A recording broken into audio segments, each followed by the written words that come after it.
But as I said, tonight is going to be interesting because it's not only the start of a series between two NL contenders in the Dodgers and the Braves, but it's reunion time. Kenley Jansen facing the Dodgers, Freddie Freeman facing the Braves. I think we're going to get by what we used to have put it in central booking. By May, you're not allowed to talk about it. And I think that's what's going to happen with the Freddie Freeman stuff. It's going to eventually have to die away. And I think the home opener at Dodger Stadium the other night, when he hits that double, we'll get into it, and they're chanting his name. It's almost like the Dodger faithful are like, all right, Freddie, it's time for you to let go of that Brave scrapbook and now become a part of our legacy, okay? But before, we're just going to take a look. We have to go back to his first hit and home run. Look at him like a little puppy dog right there. Down in Florida against Clay Hensley back in the day, little bullet up the middle. And just more to come, 1,700 plus hits with the Atlanta Braves, 271 homers. His first homer, Robert, little cutter in from Roy Halladay, future Hall of Famer, Hall of Famer. Number 5, getting it done right there. 15 years in the organization, 12 in the big leagues. The guy went through a complete rebuild, got north of 1,500 hits in 2020, and this was eerie because there's no one in the ballpark. Wins his MVP in 2020 with no one in the ballpark.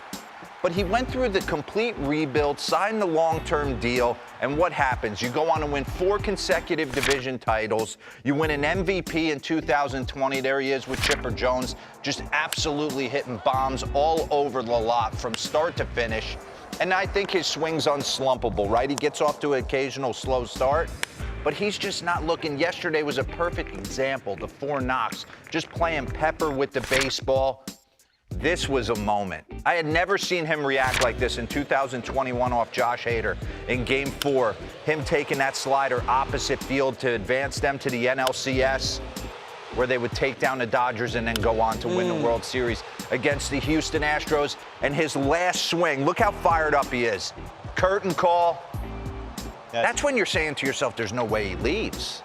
There's just no way he goes anywhere. Where he catches the last out of the World Series. How about him taking Fromber, big fly? He wanted to absolutely bat flip right there, but he didn't. And then his last AB. It was a homer. Was a homer for number 5. So everything he's done, but again, here he is catching the last out from Dansby Swanson. I think you have to eventually move on. I don't think it's been easy, especially for a guy like him who never thought he was leaving. So here he is, who doesn't look good in a Dodger uniform? I mean, for God's sakes, you could put anybody in that white-on-white. Robert. That's a classic uni. You would look unbelievable. But then the other night in the home opener with his entire family in the suite right there, Charlie going nuts, he goes signature opposite field double. And it's almost like the fans were like, hold on, Freddie. You're one of us now. Tip of the cap, they were giving the Freddie chant all night. And I think the scrapbook is starting to slowly close. Listen, I never would have thought he would not be wearing an Atlanta Braves uniform forever.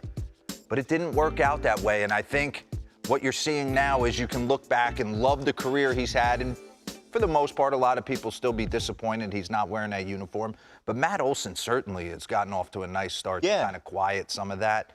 But then I also think it's time for Freddie to move on and for him to start enjoying this next chapter in his life. And they've both gotten off to pretty decent starts. Matt Olson looked really good. He has handled everything with class. There hasn't been one moment or one word or sentence that he's His whole career has been about class. Pretty awesome.